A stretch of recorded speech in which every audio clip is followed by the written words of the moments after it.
Life of Guru Gobind Singh through pictures. To all those who by their acts of charity, love, grace and hard labor have left the world better than they found it. In commemoration of tricentenary celebrations of birth of Khalsa. Give me this, my Lord, that nothing should restrain me from upholding right, and when I go to fight the foe, no thought remain of fear or fright in me, but firm faith in victory.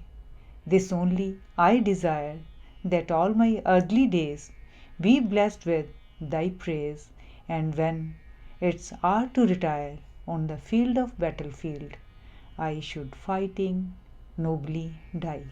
Gobind Singh. Birth and childhood. At the time when Sikhism was born, India was in ruins, both politically and socially. The character of the people had sunk very low, so low indeed that they could hardly distinguish between the life of slavery and that of self-respect. Many evils had crept into the religious and social life of the Hindus. The Sikh Gurus were determined to save it from disaster. So the first Sikh Guru Nanak Dev took it on himself to reform it, infuse new blood in it, and thus gave it a fresh lease of life. Guru Gobind Singh, the 10th Guru, completed the task. Guru Arjan and Guru Tegh Bahadur laid down their lives just to show that human dignity was the most valued possession of man and that it must be maintained at all costs. Guru Tegh Bahadur was the youngest son of Guru Har Gobind, the 6th Guru. He was a saintly person and he spent the early years of his life in the seclusion of an underground cellar, meditating on the eternal problems of life and death. On the demise of the 8th Guru, Shri Har Krishna, Guru Dom passed on to him, so the call of duty forced him out of his obscure retreat. But the path that lay before him was not the path strewn with roses. It was a thorny path of honor. He had to face dual opposition. On one side was the overbearing attitude of the Mughal rulers, and on the other was the jealousy of his near relations. Being essentially a man of peace and goodwill, he chose to move away from the seat of intrigue and jealousy. He retired to the silent solitudes of the Shivalik hills, and there he founded a city which he called Anandpur, meaning the city of bliss.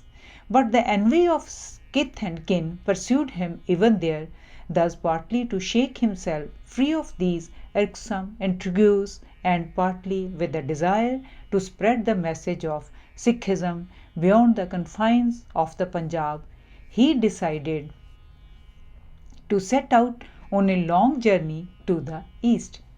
During his travels, he reached the ancient city of Patna. He stayed there for some time, then leaving his family behind, he moved on towards Assam. While he was away, Gobind Rai was born at Patna in 1666. There were great rejoicings at his birth. Hearing this happy news, the Guru returned to Patna and halting there for some time, he moved back to the Punjab to attend the great task that awaited him there. Soon after he summoned back his family also. From his very boyhood, Gobind Rai was inclined towards the life of chivalry and honor. He never knew what fear was. His familiar pastime was to divide his young companions into opposing armies and wage mock battles in the streets of Patna. Once when the Nawab of Patna was passing through the streets of the city, his attendants commanded Govind, who was leading a band of street urchins, to salute him. But it were love's dictates and not of authority that the Govind was wont to obey. So he told his companions to show their cheek rather than their respects to the haughty lord. The boys did likewise and hastily retreated from the scene, leaving the Nawab and his officers gnashing their teeth at the blatant insult. Often, when nature is niggardly in bestowing on one's single issue for a son, it is prodigal in providing him with all the gifts that make for an uncommon personality. It was true in case of Guru Har Gobind, who was the only son of his parents. It was true again of Guru Gobind Singh, who was gifted with unique qualities that go into the making of a universal hero. He was a great scholar and poet, a saint of the highest attainments, and a warrior par excellence. He was capable of making heroes of ordinary men. His father, intent on his all-round development, sent instructions to his wife from Assam that no restraint of any kind be put on Govind's activities so that his genius might grow in absolute freedom. At Patna, one Chopatrai was Govind's attendant, from whom he learned the rudiments of Gurmukhi. He learned Persian from a Sikh teacher, Kirpa Ram, and later from Pir Muhammad, a Qazi of Biholpur. Special arms of smaller size were made for Govind for initiating him in their use. Govind was very particularly fond of bow and arrow, and he was never seen without it. Govind loved weapons of curious workmanship. This love grew with years. A spacious courtyard was attached to the house where Govind lived. It had a well of sweet water in it. It attracted womenfolk from the neighborhood intent upon drawing water for household needs. The place hummed with activity throughout the day. Govind's flair for fun found a novel expression. He would sit in a secure corner and make the earthen pitchers targets of his pallets. The unhappy women protested to his mother, who silenced them by paying off handsome amounts. At the same time, she would warn the young Govind against repetition of the mischief. But it was too tempting a fun for the child Govind to resist. When his mother saw the number of complaints was growing to an alarming proportion, out of sheer desperation, she said, "This well is the root of all mischief. Let its water turn saline." This well exists even now, and its water tastes saltish. In those days there lived in Patna one Pandit, Shivdat, a devotee of Lord Krishna. He was esteemed by the people as a holy man, but his mind was not at peace with himself. He thought that either there was something wrong with him or his method of worship. For peace, the fruit of devotion, ever eluded him. Once Govind was busy playing with his mates on the banks of the Ganges. He found Shivdat with his eyes closed, lost in meditation. He went tiptoe up to him and shouted aloud into his ear, "Open your eyes, O Pandit!" Shivdat was startled. With the tremor he felt that the great beloved in whose quest he had been all his life had at last come to take his seat in the temple of his heart. He opened his eyes and saw the lotus-like face of the child Govind, and he was blessed. He became Govind's lifelong disciple. The aging Raja Fateh Singh of Banaras was issueless. In the quest for a son, he had met many holy men and had undergone many penances, but all this to no avail. He heard about Pandit Shivdat also and went to him to invoke his blessings. The Pandit said to him, "What can a beggar like myself give you? Go and beg of Gobind Rai, the divine child. Yearn for him, long for him, and he will bless you." Raja and his wife went home and began to meditate on the divine child. Days passed on, but there was yet no sign of him. At last one day, when the Raja's wife was sitting with her eyes closed, she felt tiny little hands enclose her from behind in a sweet embrace. And then a child, with his face bright like the morning, came and sat down in her lap and said with a smile, "Mother, open thine eyes, for I have come." Obedient to the call, the Raja's wife opened her eyes and saw God's glory visibly expressed in the child form before her. She sat entranced at the lovely sight. For a while her desire for a son was fulfilled. The child Gobind said to her, "Mother, give me something to eat, for I am hungry." The Raja's wife was happy beyond measure. She placed before him rich delicacies, and Gobind took them to his fill. From thence onward, Gobind made it a daily practice to visit the Raja's wife along with his playmates and please her with his divine antics.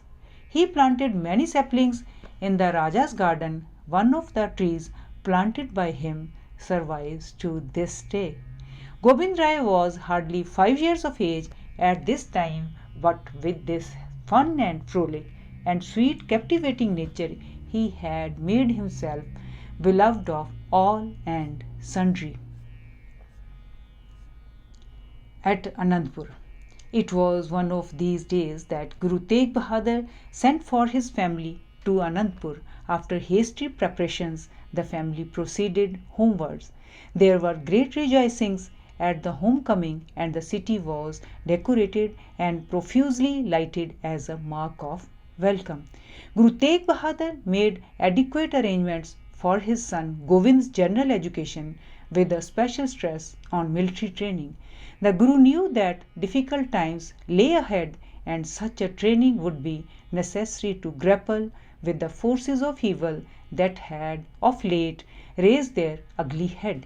At Anandpur his training continued, now more seriously under the direct supervision of his father Guru Tegh Bahadur, who requisitioned the services of eminent scholars of Hindi and Sanskrit and experienced warriors to train Gobind in the use of arms.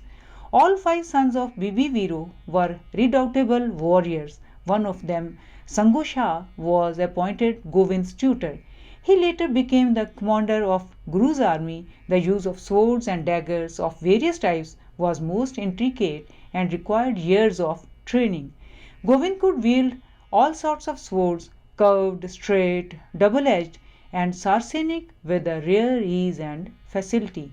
Gobind soon acquired mastery over Gurmukhi, Sanskrit, Persian, and the use of arms. He was indeed growing into a fine specimen of manhood. Aurangzeb, the Mughal emperor, had sent orders to his provincial governors to use all means at their command for the spread of Islam. The governor of Kashmir, more inclined than others to win the good graces of the emperor, decided on a career of forcible conversions. He openly enjoined on the Hindus of Kashmir either to embrace Islam or face severe persecutions. The Pandits knew not how to escape this sudden calamity. Someone among them suggested that the 9th Guru of the Sikhs, who in these troublesome times was the sole solace of the suffering humanity, he approached for help. This suggestion met with general approval. Thus a deputation of some leading Kashmiri Pandits reached Anandpur and appealed to the Guru for immediate succor. Guru Tegh Bahadur gave them a patient hearing, but at the same time realized that it was no petty task. It implied, on the one hand, a sustained resistance to the oppressor, and on the other, rousing the conscience of the oppressed. It needed sacrifice of a great soul, but who was the great soul? That was the question of all questions. Guru Tegh Bahadur was just pondering over the problem when Gobind, who was hardly 9 years of age then came in hilarious from play. Finding the father in pensive deliberation, he inquired of him the reason thereof. Guru Tegh Bahadur disclosed to him the thought that was troubling his mind. Gobind at once said, "Who else is worthier than you for this noble sacrifice?" These words, unexpected from a child of such tender age, revealed a gallant heart. The Guru felt elated. It strengthened him in his resolve to sacrifice himself for the noble cause. He was now confident that he was leaving behind no unworthy successor, but one who would play his part gloriously in the scheme of things. Thus his doubts about the future fully resolved. He advised the Pandits to go back to the Nawab and tell his that if he could persuade the Guru to embrace Islam, they would follow suit. The Pandits, very much relieved, returned to the Nawab and conveyed to him what the Guru had said. The Nawab felt that this was a great challenge as also a fine opportunity to effect wholesome conversions. One man for all, he immediately apprised the emperor of the situation. The shrewd and crafty emperor lost no time in ordering immediate arrest of the Guru. The Guru already knew what was coming, for it was inherent in the challenge he had thrown. So he appointed his son Gobind Rai his successor and bade farewell to Anandpur. The final resolve having been made, the Guru started preparing for the journey to meet the emperor.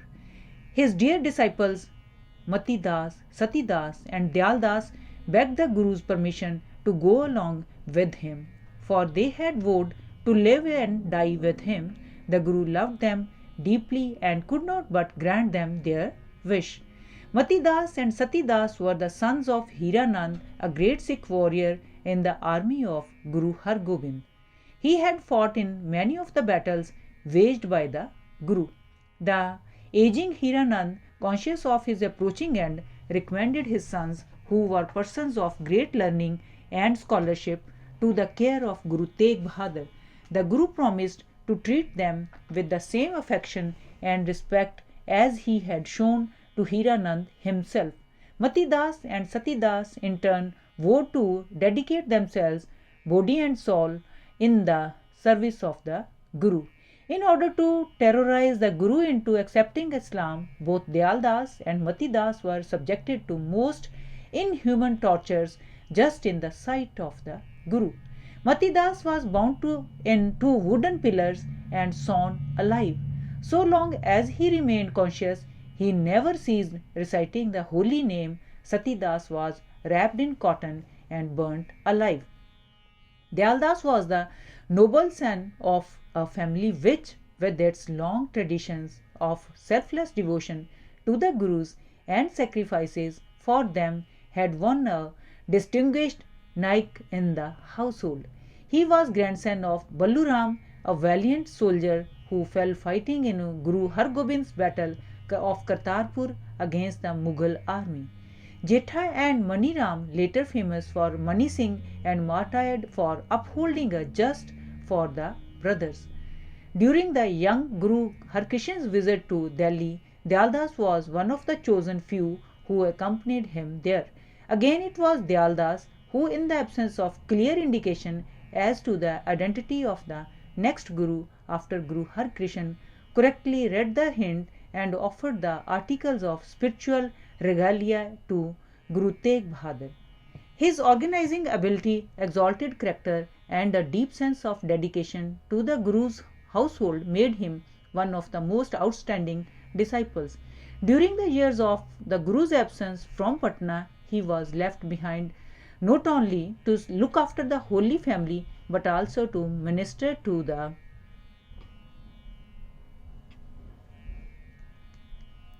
spiritual needs of the Sikh congregations of the eastern region as chief missionary.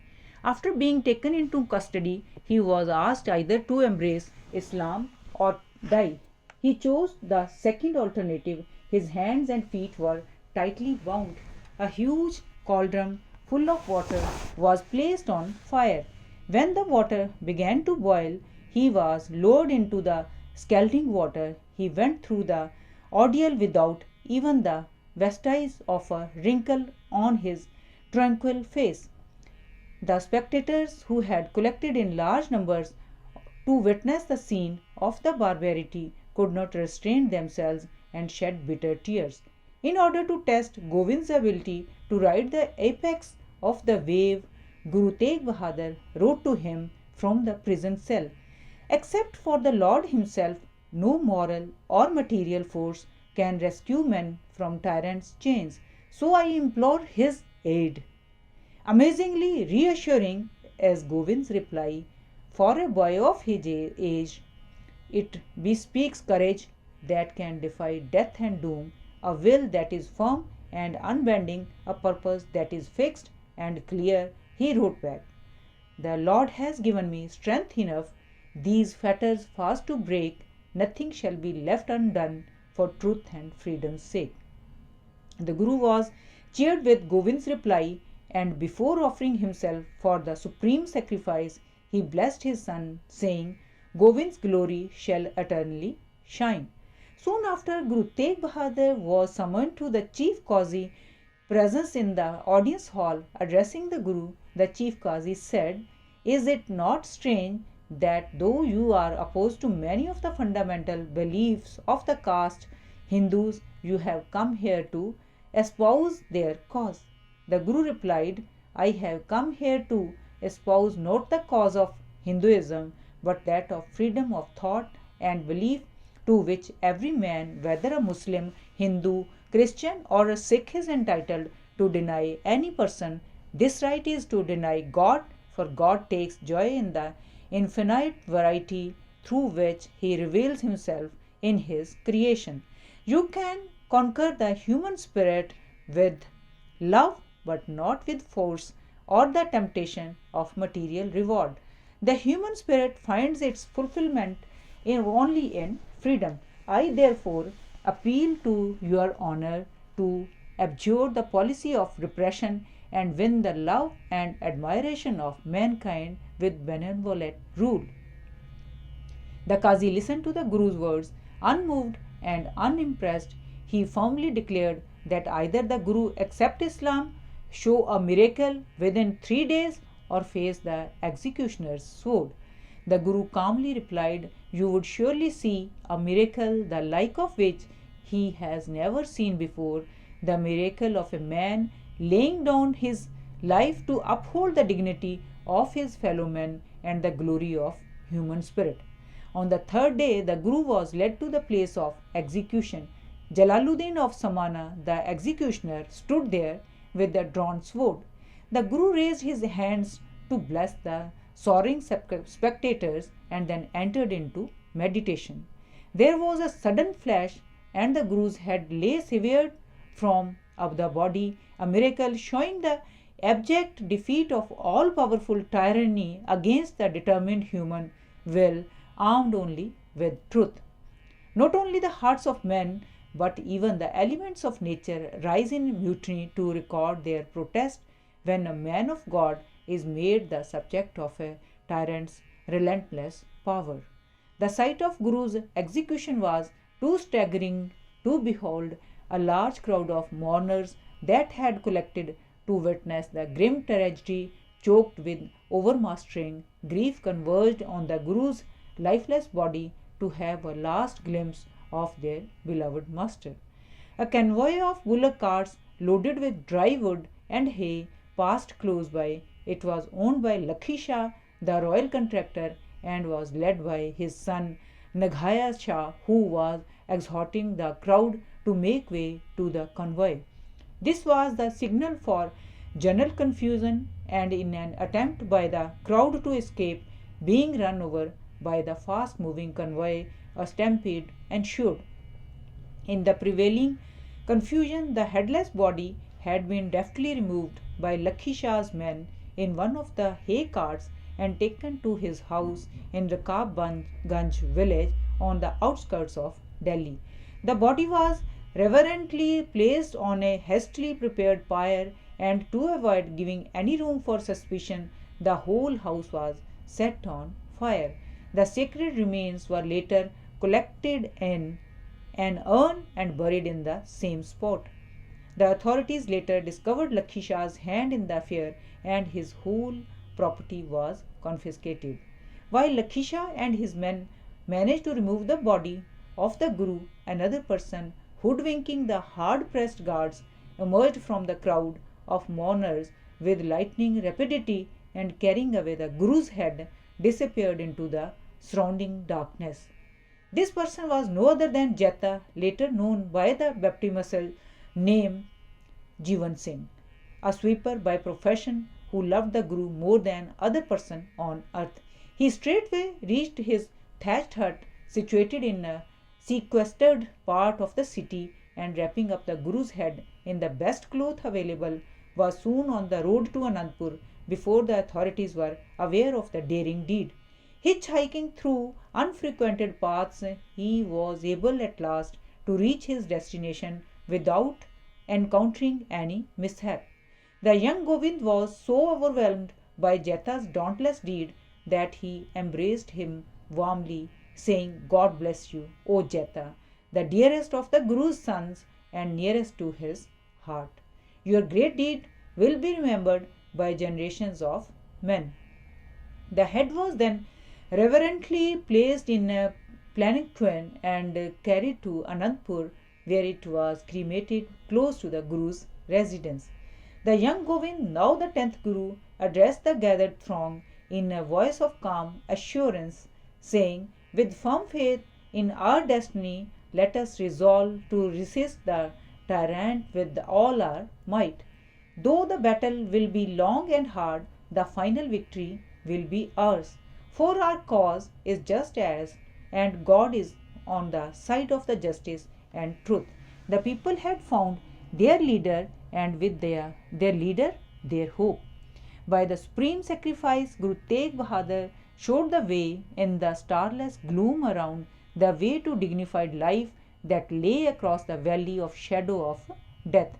It was for Guru Gobind now to lead his men on that noble way. Fear had so ignobly wrapped the souls of men that a greedy depredator like Mahmud Ghazni, with only a few hundred soldiers, could lay waste the length and breadth of India without meeting serious challenge from any quarter. He carried away loot and women to be sold into slavery without even the feeblest protest from the wronged.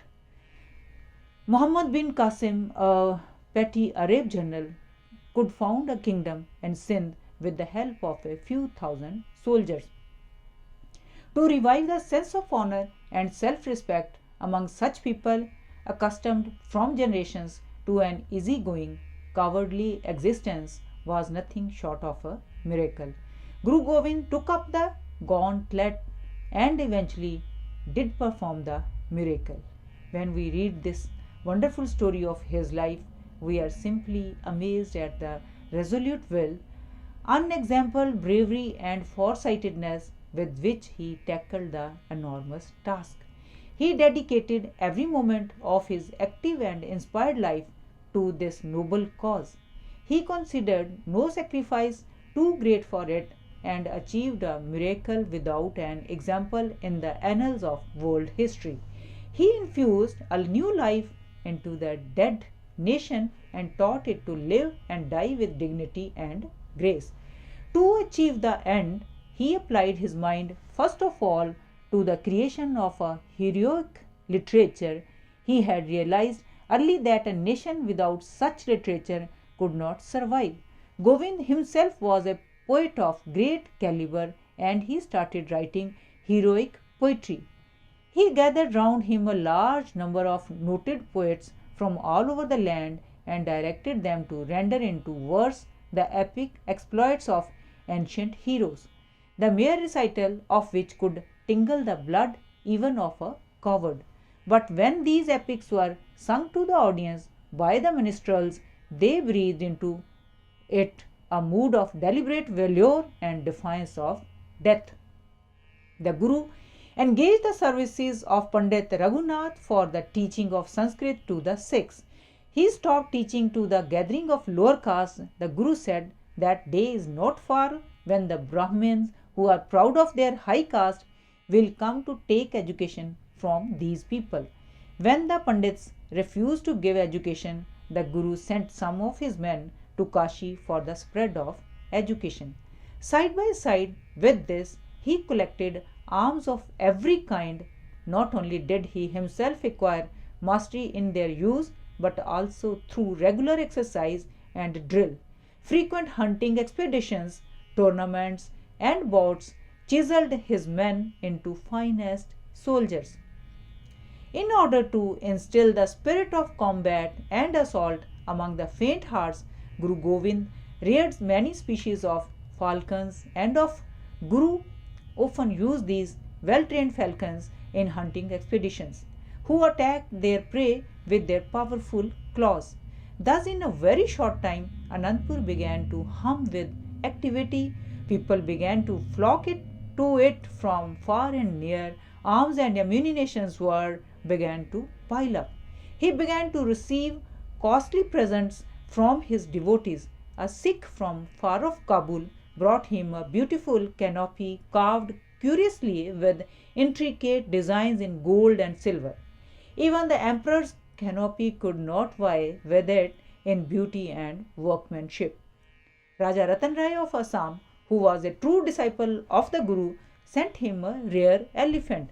The unusual thing about it was that its black skin was relieved by a beautiful streak of white from trunk to tail, and it could perform feats of extraordinary intelligence. It could wash the Guru's feet and dry them with the towel held in his trunks, kneel to him when ordered, fetch discharged arrows, carry on a torch, etc.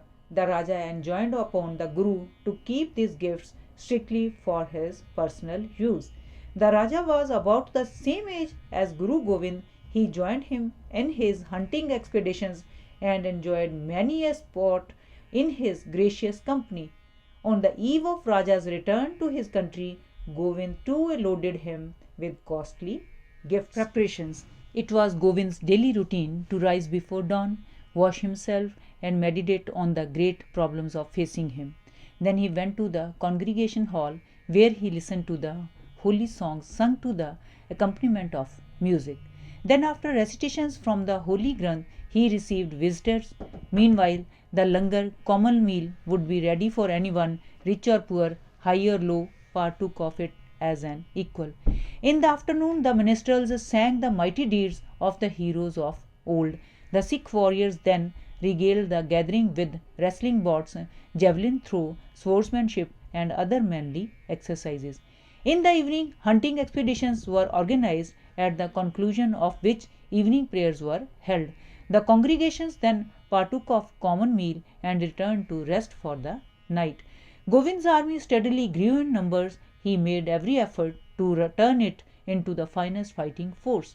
A big drum was needed for the purpose. General Nand Chand was detailed to construct it. In those days, only an independent chieftain was entitled to own and use such a drum, and that too within the limits of his own territory. The beating of drum within the bounds of another chief's territory was a hostile act and meant an open invitation to war. The city of Anandpur lay within the territory of Raja Bhimchand of Bilaspur, a vain and haughty chief. To beat the drum here was sure to land the Guru in trouble. So the faint hearts who had gathered round the Guru just for fun or pastime were terribly scared. They complained to the Guru's mother against such wilful acts of her son. She too was frightened and warned Gobind against the unwisdom of needlessly provoking authority. To this Gobind replied resolutely, "Mother, it is not for me either to fear or instill fear in others, but I deem to it my duty to teach lesson to those who oppress. I cannot for my life forego my duty at the cost of personal comfort. God is there to sustain me in this noble task." Govind's determined attitude softened his mother's opposition. The real instigators of the disaffection remained outwardly unconcerned, but inwardly kept murmuring. At last the war drum was ready. Gobind named it Ranjit Nagara, the drum of victory. He celebrated its completion with a great display of enthusiasm. The sound of the drum could be heard over miles. One day during a hunting expedition organized by the Guru, the sound of the drum reached the ears of Raja Bhimchand too, the lord of territories of which Anandpur formed a part. Naturally, the Raja made anxious inquiries from one of his ministers as to the source of his warlike sound. The minister disclosed to him that the sound emanated from the war drum of Gobind Rai, the 10th Guru of the Sikhs, a person of great spiritual powers and epitome of manly accomplishments. He advised the Raja to befriend the Guru, for his friendship was a great privilege. The Raja sent the same minister to arrange a meeting with the Guru. The Guru replied, "The doors of Guru's house are open to all. Those who come with love and reverence shall receive love and peace in return, and those who come with ill will shall reap nothing but sorrow and suffering." The emissary was pleased with this reply, and he conveyed to the Raja his reactions. Thus, after making elaborate preparations, the Raja reached Anandpur. The lordly bearing of Gobind and the radiant charm that emanated from his divine presence impressed him deeply. But the next morning, when he had an occasion to witness the royal splendor of the Guru's court, the wonderful feats of the elephant and the costly pavilion, his appreciation changed into envy. He made up his mind to get possession of these by force or guile. Thus, immediately after return to his capital, the Raja sent for these two costly gifts on the pretext that these were required as showpieces on the occasion of his son's marriage. Gobind saw through the Raja's game. He parleyed, "Those who made me these presents required of me to keep them strictly for my personal use. I cannot go against their wishes. I have many other elephants equally beautiful. You can have any one of these that pleases you most." The Raja took the Guru's refusal as a personal insult and was red with rage. He decided to make war on him to avenge this insult. He induced many other hill chiefs to join him. They all advised him, however, to postpone the war till after the marriage festivities were over, for it was likely to mar the happiness of the occasion. The Battle of Bhangani.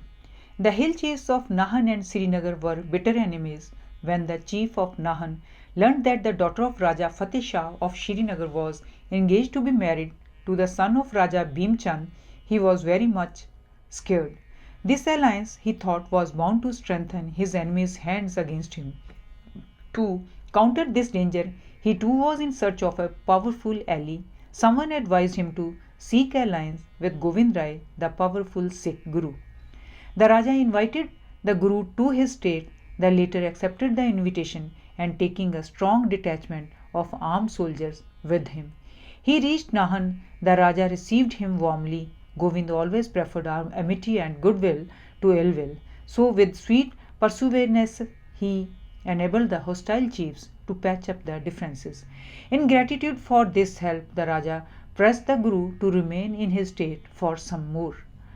The Guru selected a lovely spot on the banks of the Jamuna and built a fortress there. He called the fortress Gad Paunta. This silence and solitude of the place and its unearthly beauty inspired Gobind to compose some of his most beautiful and great poetry here. The way to Srinagar passed through Paunta.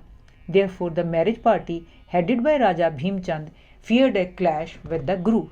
The Raja knew also that if to avoid trouble, he chose to follow the other route, he would be late for the day appointed for marriage. In order to tide over this difficulty, it was decided to approach the Guru with the request to let him pass through Paunta unmolested. Gobind replied, "If Bhim Chand means well, why need he bring such a strong force with him? Alone he can pass unmolested, but if his army accompanies him, he be sure that he will be challenged." The hill chiefs considered this reply a challenge to their self-respect, so they decided to follow the longer route, although it entailed innumerable hardships, and sent the bridegroom alone through Paunta.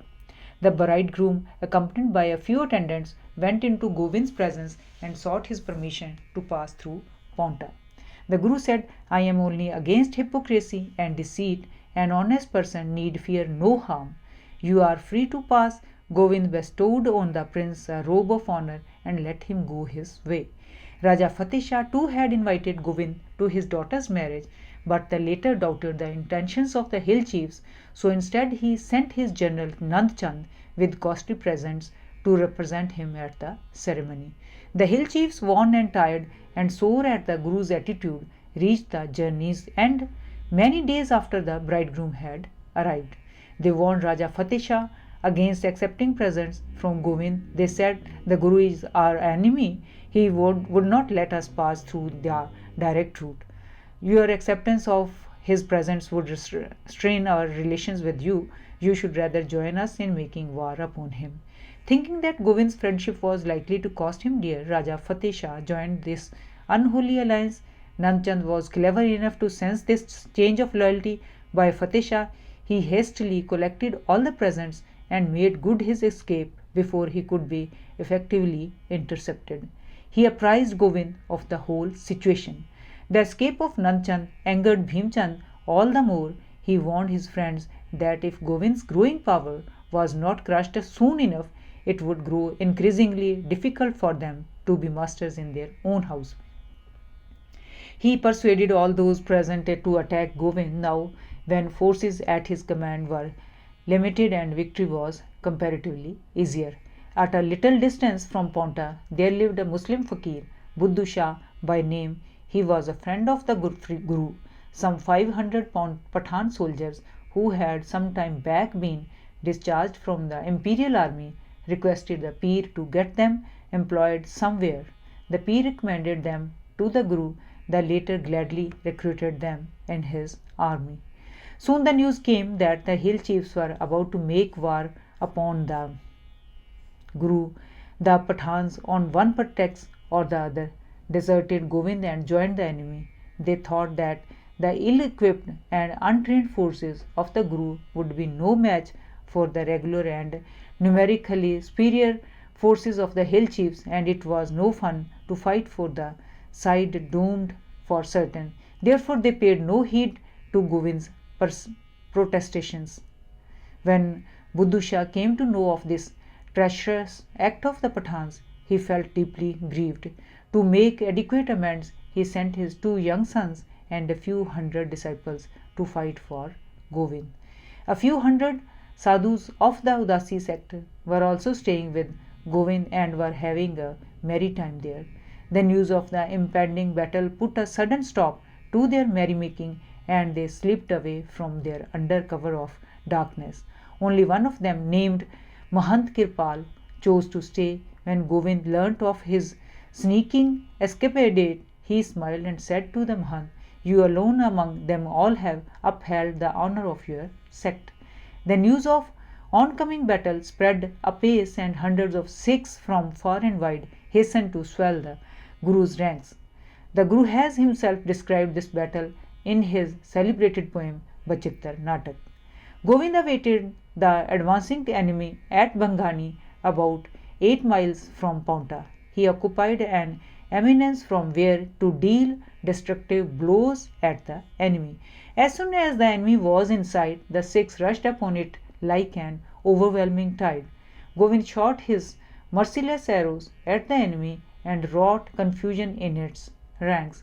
The hill chiefs had thought that the ragtag recruited by Gobind would melt into thin air merely at the sight of their formidable force.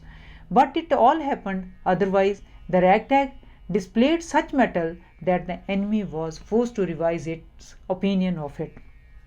Lal Chand Mahi, who had been tending cattle all his life, and Lal Chand Sweet Seller, who knew nothing beyond the requirement of his peaceable occupation, scoured the field in all directions unhindered and wrought havoc whenever they went.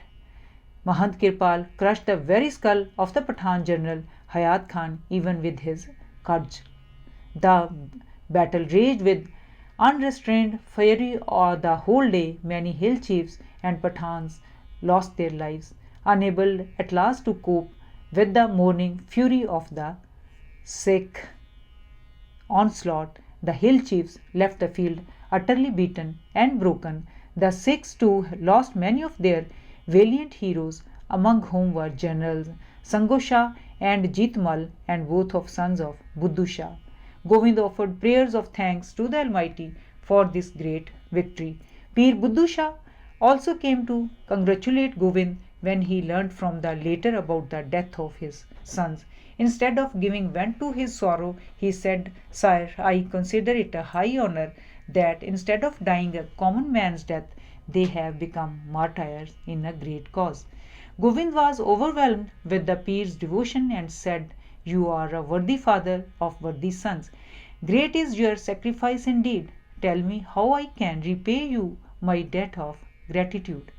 Govind had just come out of a hill stream after the morning dip and was combing his hair. The Pir replied, "Dear Lord, you have given me your love in ample measure. What else do I need? But I shall consider no honor greater than to own as a souvenir this comb of yours along with the entangled hair." Govind offered him his comb as a token of boundless love. The comb is still in possession of the descendants of the Pir. After this victory, Govind returned to Anandpur. The hill chiefs now realized rather too well that to deal with the Guru was not as easy as they had imagined. Their fury against him turned into frustration and they gave up the idea of measuring strength with the Guru for some time more. Bhai Nandlal was a great Persian and Arabic scholar.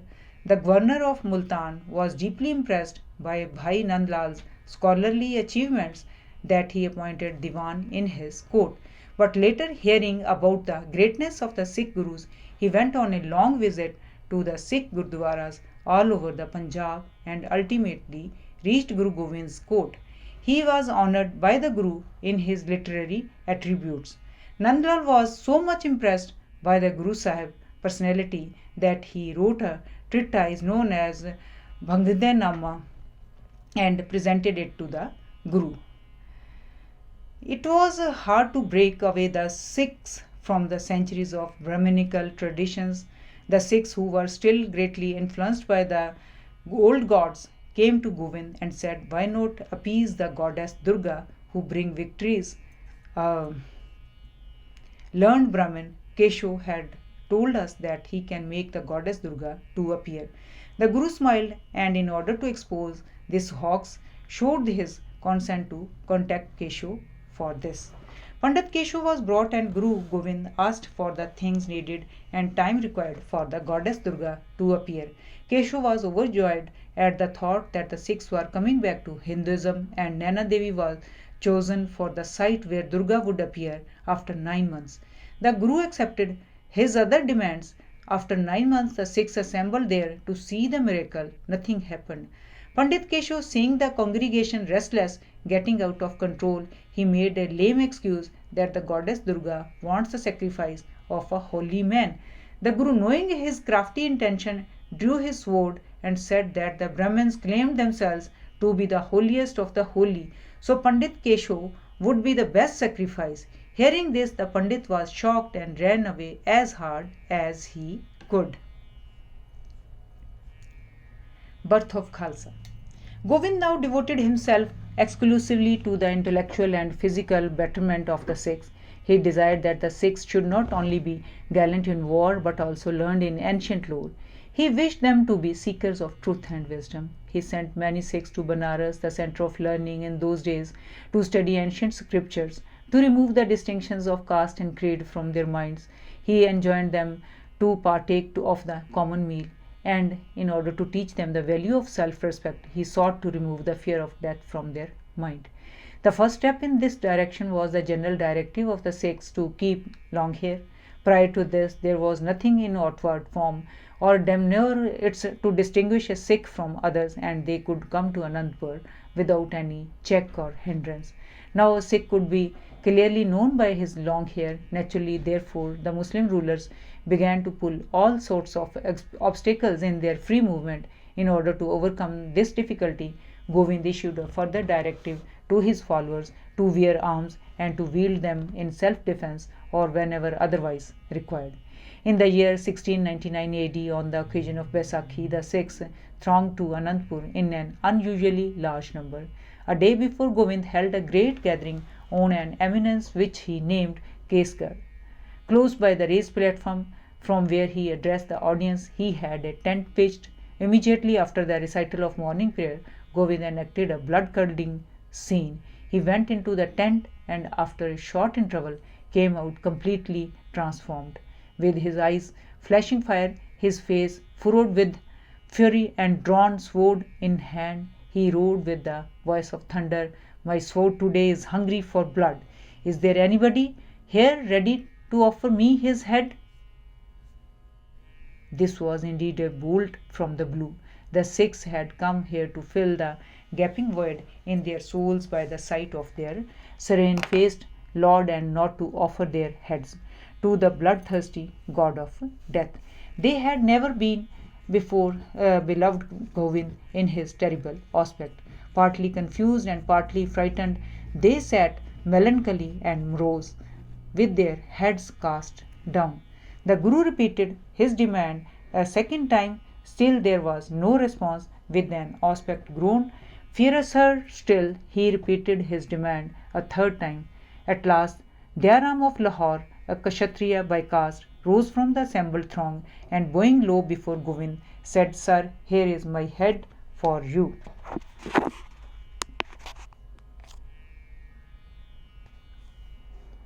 Gobind dragged Dyaram into the tent.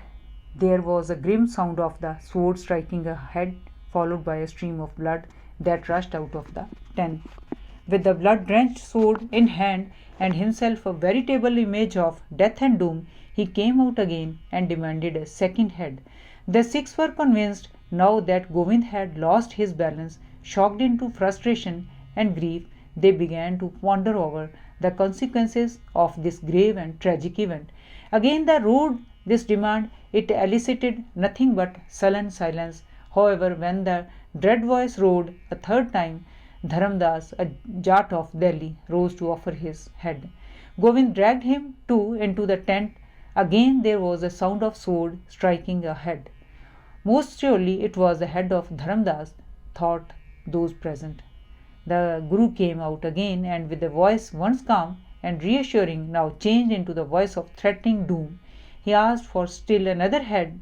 The audience, now overawed and disgusted at the unquenchable appetite for heads, began to disperse. But on the third call, a weaver from Dwarka, Mohkam Chand by name, rose from his seat to offer his head. He too was dragged inside the tent and suffered the dread fate of his two predecessors. Gobind enacted his grisly horror twice more. This time Sahib Chand, a hair cutter from Bidar, had, and Himmat Rai, a cook from Jagannath, stood up to offer their heads. After the fifth man was dragged into the tent, Gobind stayed inside longer than usual. By this time the audience was utterly demoralized. It was convinced that the Guru was bent upon putting them all to sword and was now thinking over some quick device to realize his end. But this time, when Gobind came out, his sword was sheathed, his face was serene and radiant like the morning, and his eyes shone with joy divine. The 5 Sikhs who were believed to have been put to sword followed him with the same aura of glory around their faces. They had offered Gobind their heads, and he in return had given them his glory. This melodrama was enacted with the skill of a perfect artist. By this he immortalized the spirit of self-sacrifice which was to form the basis of the new edifice to be known as the Khalsa, meaning the pure. Now all those present were overtaken by remorse. They wished that they too had offered their heads and won everlasting grace of the dear Guru. Judging their inner feelings, Gobind said to them, when Guru Nanak put the Sikhs to test, it was only Guru Angad who came out successful. But it is a matter of deep satisfaction to me that now, instead of 1, 5 have emerged in glory. I am convinced that henceforth the Sikhs will neither fail nor falter in doing their duty and sacrificing their all for the oppressed and the fallen, and they will maintain their honor, however hard the odds, however harsh the trial. Those who, considering me mad, had left the gathering are cowardly and selfish. Those who stayed but did not offer their heads shall find acceptance, but these five who offered me their all are the very image of me. They are dear to me above everything else. They are the beloved of God. But pray, grieve no more. By and by I shall need your heads too, but your turn is not yet. Gobind had a dual purpose in enacting this strange scene. Firstly, he wanted to know if the Sikhs had imbibed the lesson of unquestioning obedience. Secondly, he wanted to impress upon his followers that the path by which he wished to lead them was the thorny path of honor and sacrifice. It was a Baisakhi the next day. The Guru came into the darbar robed in spotless white. He sighed to the audience. The drinking of Charan Pahul has thus been the main ceremony of initiation. It symbolized humility and self-denial, but times have changed now. Courage and valor are the need of the hour. Henceforth, Pahul of Khalsa, two-edged sword, shall be administered for baptism. It shall instill courage and defiance of death in the baptized. Every Sikh shall add to the suffix Singh, meaning the loin, to his name. It will transform him into a veritable loin in courage and bravery. All persons of whatever caste or creed shall be welcome into this great fellowship of the selfless brave. Then he bade the five beloved ones stand before him, the folded hands. He had fresh water brought to him in an iron vessel, and with the rhythm of the khanda turning round and round into the water, he sang the soul uplifting songs of the Gurus. Then he made the five beloved ones drink the Amrit, the water thus consecrated, and said, Now indeed you are the Singhs. It shall be your duty to destroy the oppressor and help the oppressed and the downtrodden. Honest labor, giving away 1/10 of your income to the poor and offering food to the needy, shall be the hallmarks of your conduct in life. You are not to be slaves to habit and tradition. You are to uphold freedom in thought and action. Avoid intoxicants as gal. You are to keep 5 Ks, kesh, hair, kanga comb, kada iron bangle, kirpan sword, and kachhara shorts. Finally, he directed the five beloved ones to prepare Amrit for him also. He was baptized by them now as he had baptized them before. Thereafter 25,000 Sikhs present there were baptized. This abolished all distinction of caste and creed from amongst the baptized, and they entered as equals into the glorious fellowship of the Khalsa.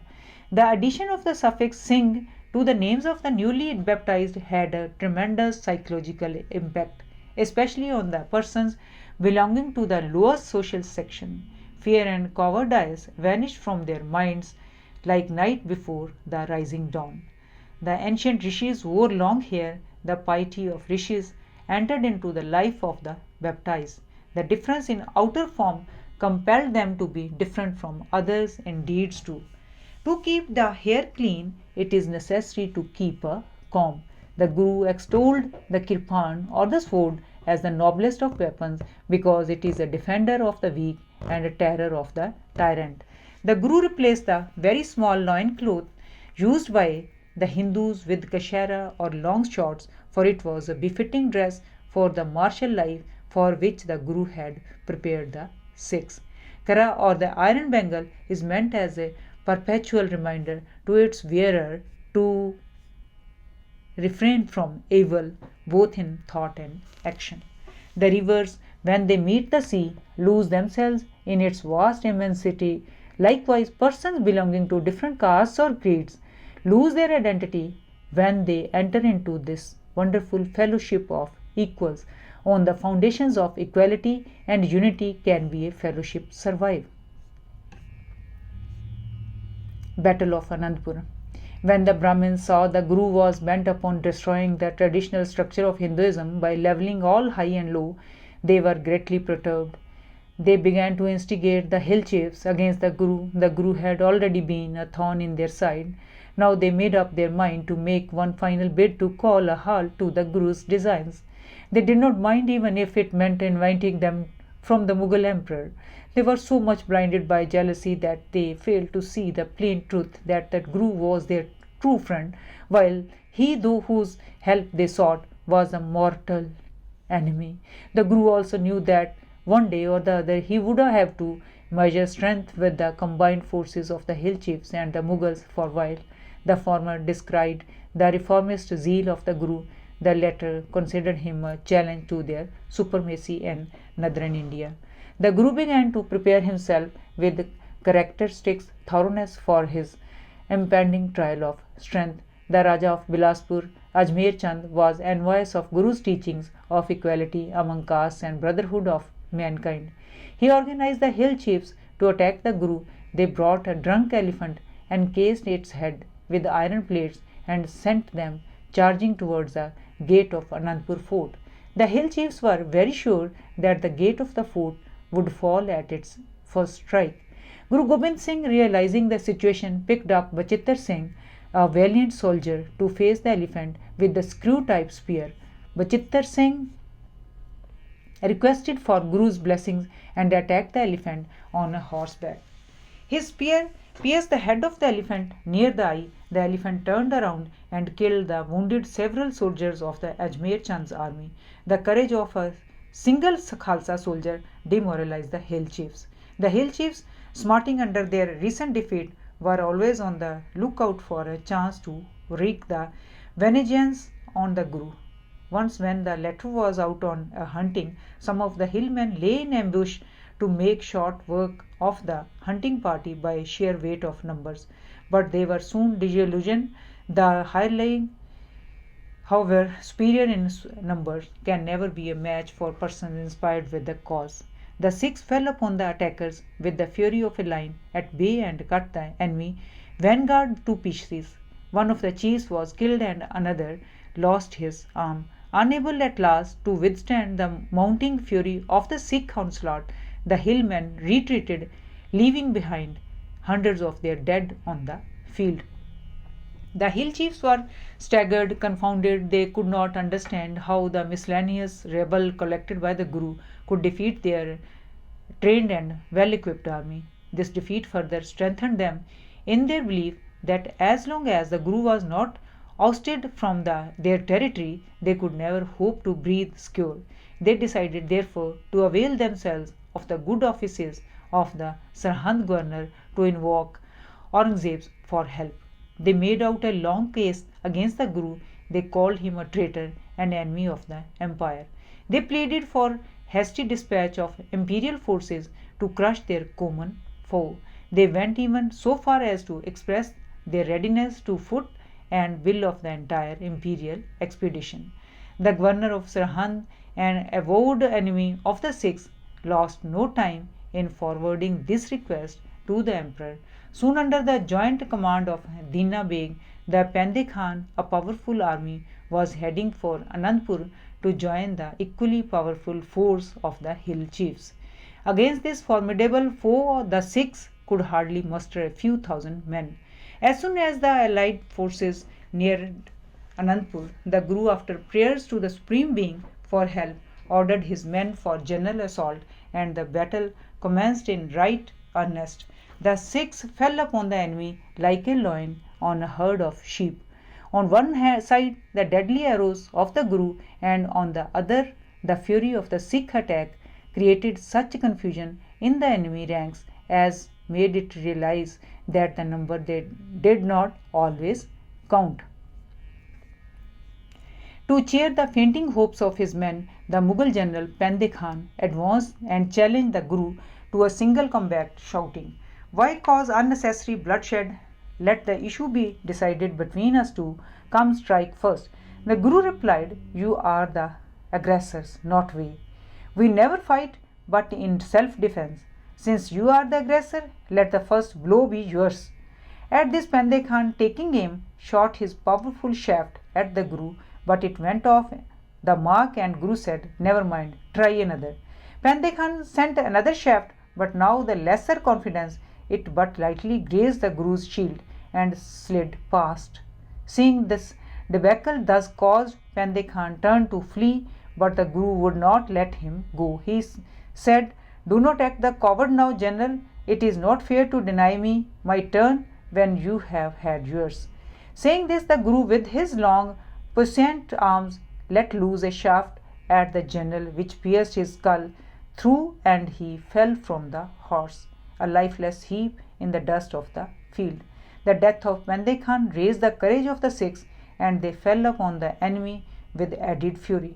The enemy could no longer stand the spirited attacks of the Sikhs. It decided the retreat. The Sikhs pursued the fleeting enemy as far as Ropar and cut its rear to pieces.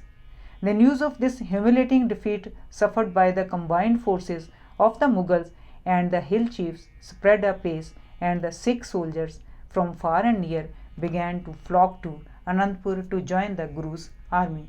The Guru knew that the wily hill chiefs would not desist from the mean tricks, so he applied himself with greater energy to the task of strengthening his army. The hill chiefs now wrote another letter to the emperor repeating their false allegations against the Guru. They wrote, "If we do not end him now, then he would certainly end us one day. The Guru is a sworn enemy of both the Hindu and Muslim faiths. He is out to destroy us, root and branch. Alone we are helpless against him. Only a powerful imperial force can end this menace one for all." This argument had the desired effect. Aurangzeb immediately dispatched a powerful detachment of battle-tried soldiers, provisioned for a long siege under the command of Sayyid Khan. At this time, the Guru had only 500 soldiers with him, but they fought so spiritedly that Sayyid Khan was won over by their dauntless courage and iron will. He fell at Guru's feet and retired from the scene of battle. His command was taken over by Ramzan Khan. In the darkness of night, when all was quiet and still, a mobile band of Sikh soldiers under the leadership of Prince Ajit Singh, the Guru's eldest son, pounced upon the surprised enemy. A swift but sharp action ensued. As day dawned, nothing was seen of the enemy but the countless dead scattered round the empty camp. On learning about the debacle, Aurangzeb was furious, but crafty as he was, he betrayed no outward emotion. He now decided to achieve by guile what he had failed to do by force. He decided to invite the Guru to the imperial court and then no imprison him. So in glib and flattering terms, he accosted the Guru thus: "I shall feel honored if you visit my court. I shall treat you as a king ought to treat a man of God. If you reject this invitation, you will incur my displeasure." The Guru replied to him with characteristic frankness, "I stand for the free way of life. I cannot be friends with you so long as you play the tyrant and are unjust to the people whose creed is different from yours." Aurangzeb was not accustomed to such replies, and he definitely did not relish this one. To teach the Guru a lesson, he decided to give personal attention to the matter. He once again mustered a force even larger than before and sent it against the Gurus. The provisional forces of Sarhand and Lahore and those of the hillmen swelled in imperial orders. This huge force soon besieged Anandpur. The Sikhs once again fought with unparalleled dash. Their resistance belied the enemy's hopes and of an easy victory. It turned out to be a long drawn out affair. On the first day of Mughals left 900 dead on the field. Their losses piled up daily. Bhai Kanhaiya used to serve drinking water to the wounded Muslim soldiers along with Sikh soldiers. Some persons complained to Guru Gobind Singh. On this account, Guru inquired from him about that. "I see your reflection in every person," was Bhai Kanhaiya's spontaneous response. The Guru not only appreciated his act but ordained that he should also carry on with the dressing of their wounds. After much head scratching and heartburn, the Mughal commanders decided to encircle the fort completely and starve the Sikhs enter into surrender or to death. Thus the provisions in the fort began to diminish with the passage of each day, and the Sikhs began to face great privations. The famous Pahadi elephant, the gift of Raja of Assam, and many of the Guru's costly horses died of hunger. Driven to desperation, the Sikhs often sallied out at night and ransacked the provisions of the enemy. But now, how long could they go on to like this? At last, their nerves began to fail, and they began to talk of slipping out of the fort to safety. The Mughals got wind of the prevailing discontent among the Sikhs.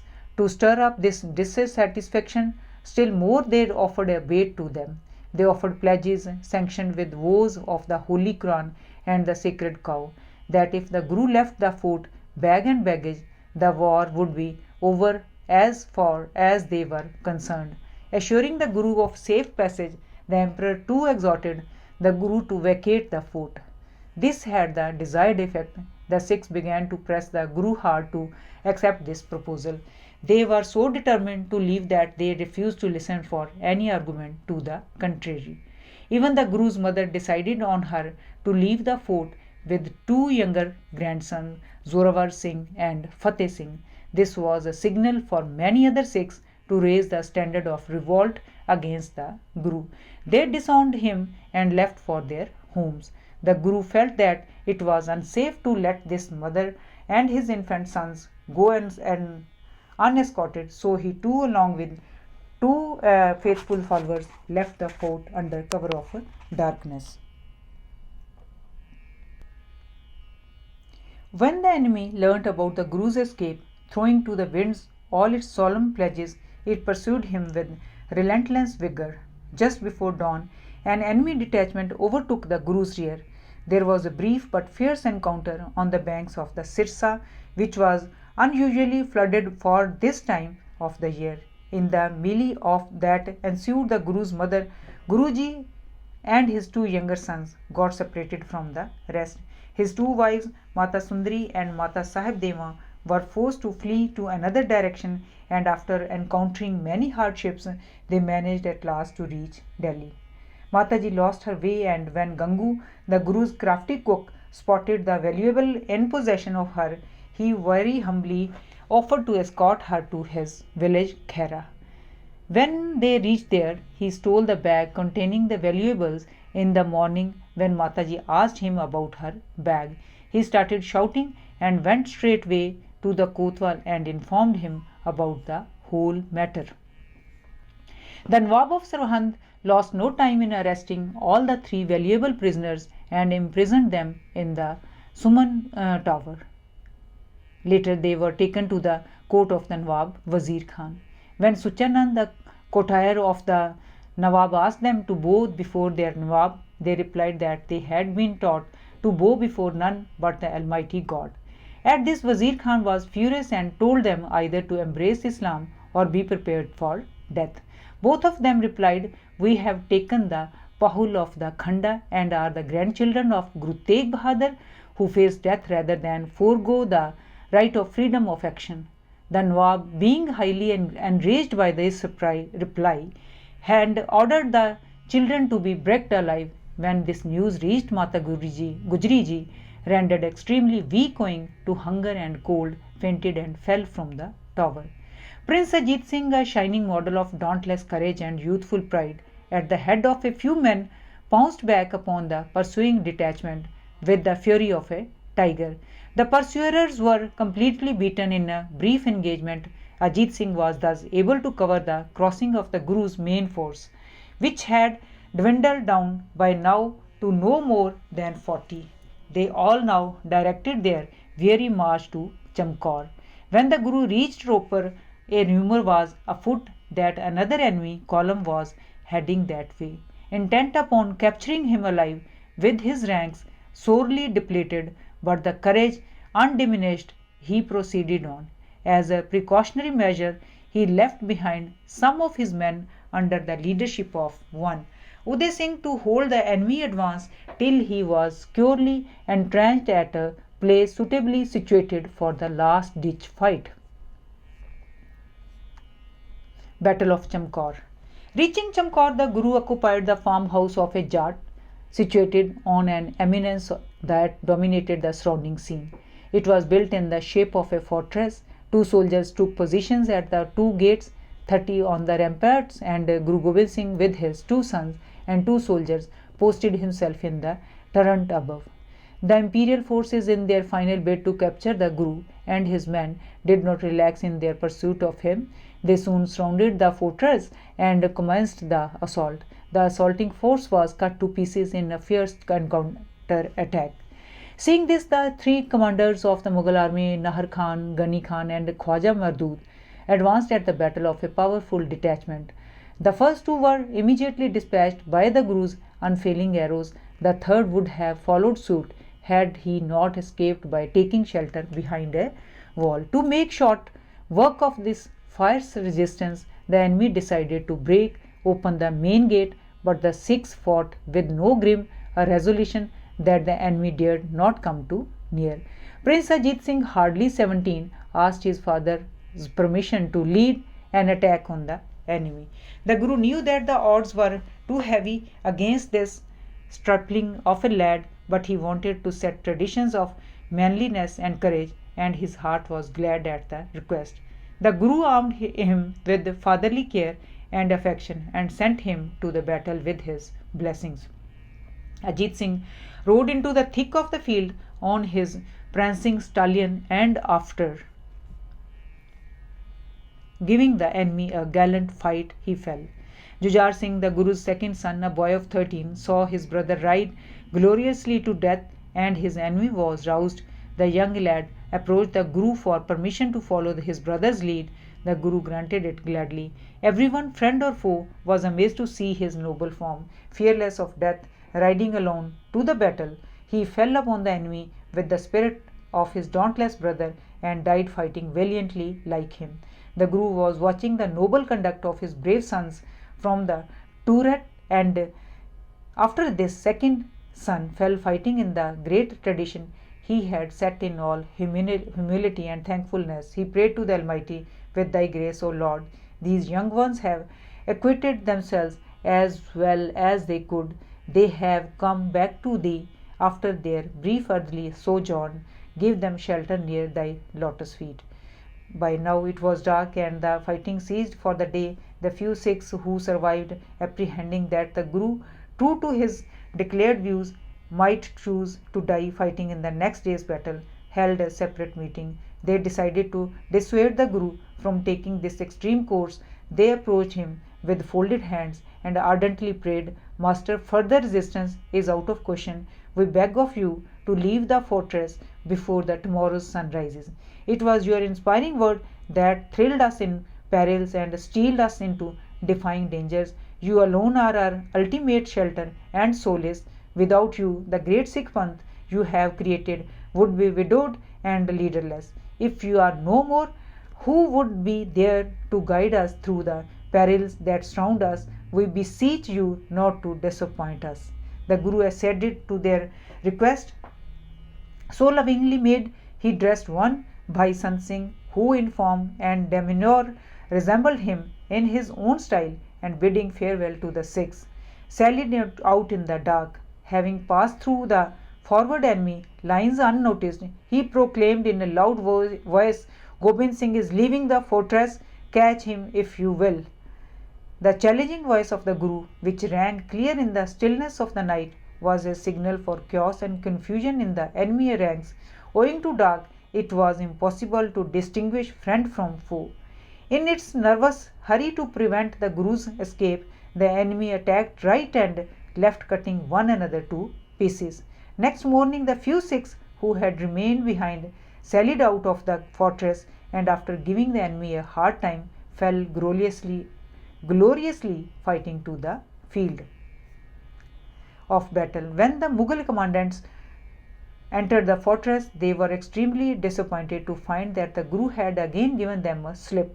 They hurriedly abandoned the siege and scattered in small bands to comb the surrounding countryside in order to capture the Guru before he was out of reach. In Malwa, after trudging many a weary mile in the darkness of a chill December night, the Guru at last reached the dense forest of Machiwada. He munched the leaves of wild shrub and quenched his thirst with water from a well nearby.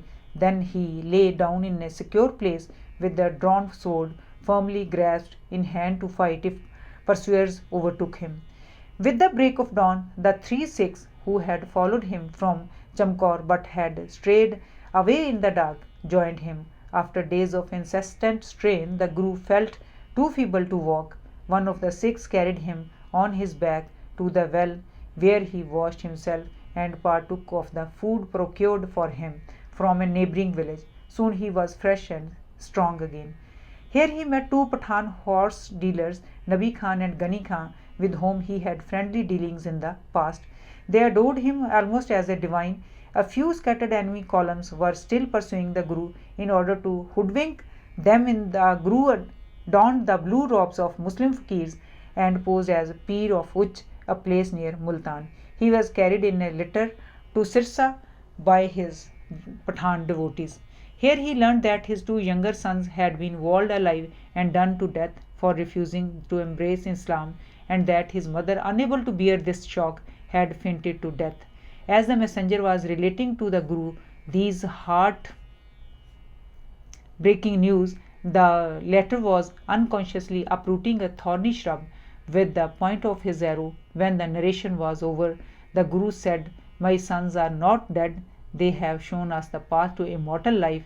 It is the tyrants who shall die in ignominy and shame and be uprooted, even as this shrub is." From here the Guru moved to Dina. The Sikhs of surrounding area crowded round him amidst memorable scenes of joy and devotion.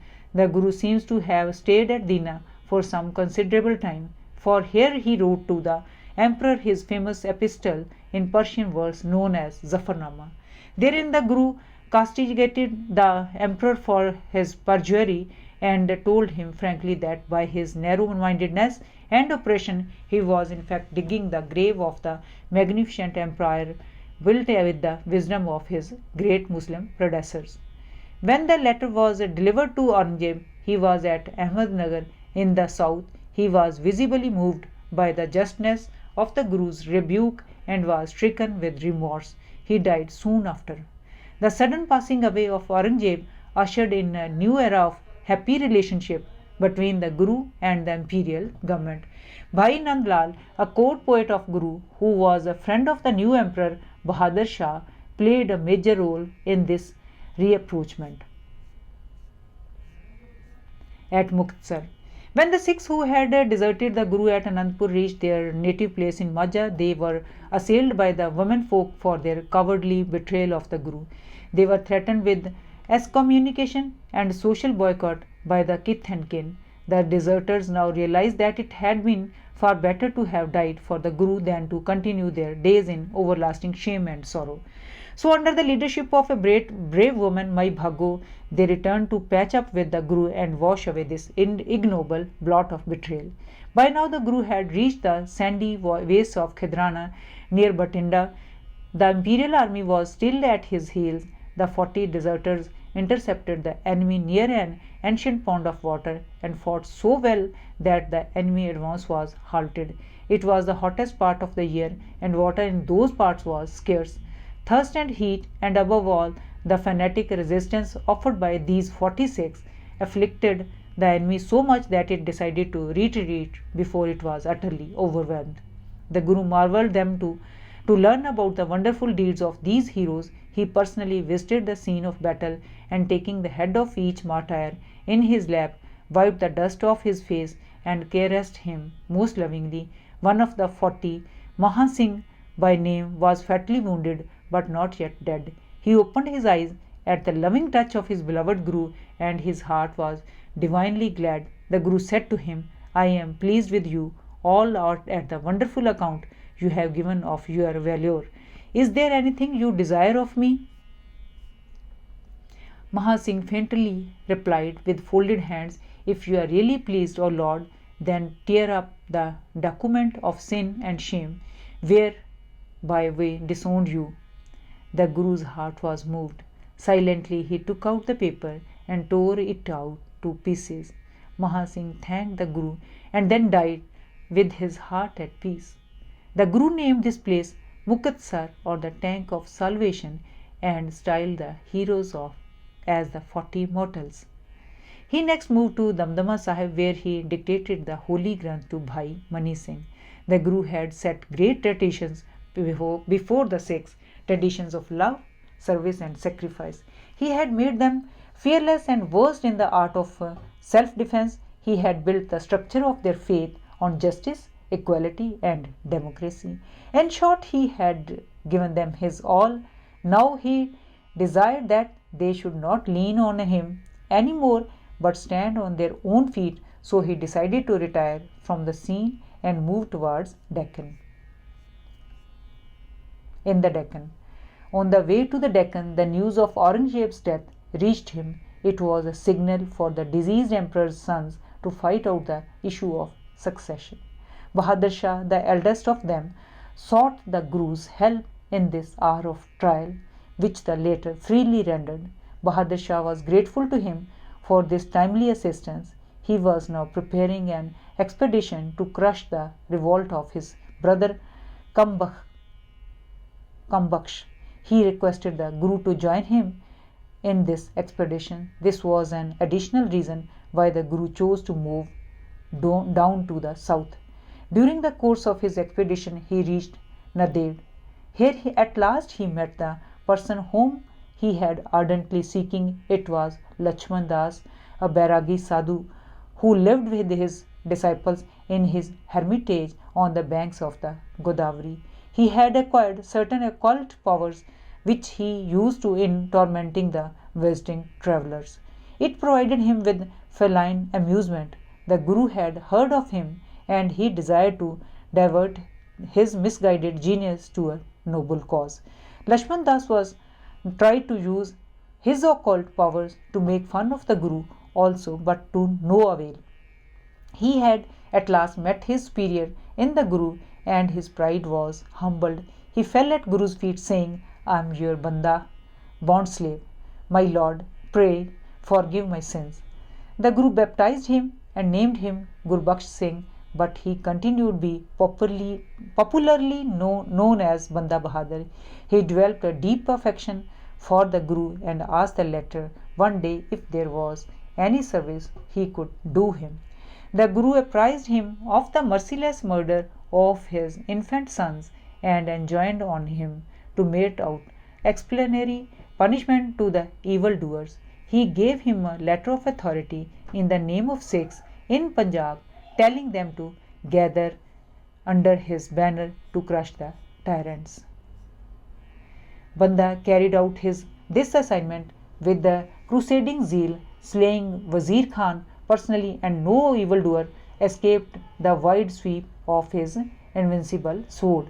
With Bahadur Shah's rise to power, Wajid Khan, the governor of Sarhand, was increasingly alarmed about his own safety. He feared that the new emperor might hand him over to the Guru to meet deserved punishment for shamelessly and cruelty executing the Guru's two sons. So he made an elaborate plot to kill the Guru. He hired a Pathan, Hussain, to do the cowardly deed. The Hussain posed as a devotee of the Guru and daily attended the evening prayers presided over by the Guru. No one, of course, suspected his evil design.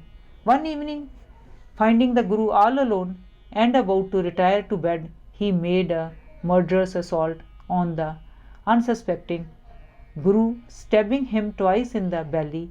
But before he could make the third attempt, the Guru's sword flashed for once and the Hussain's headless body lay rolling in the wild dust. The Guru's wounds were immediately dressed and they began to recover, yet in his heart of hearts he had realized that his end was drawing near. One evening he planted a coconut and 5 pieces before the Holy Granth and bowing low before it, said to the assembled Sikhs, "The time has come for me to depart and be one with the timeless one. When this mortal frame is no more, grieve not. I shall be with you in spirit whenever and wherever 5 Sikhs assemble and confer for the common good. I shall be in their midst.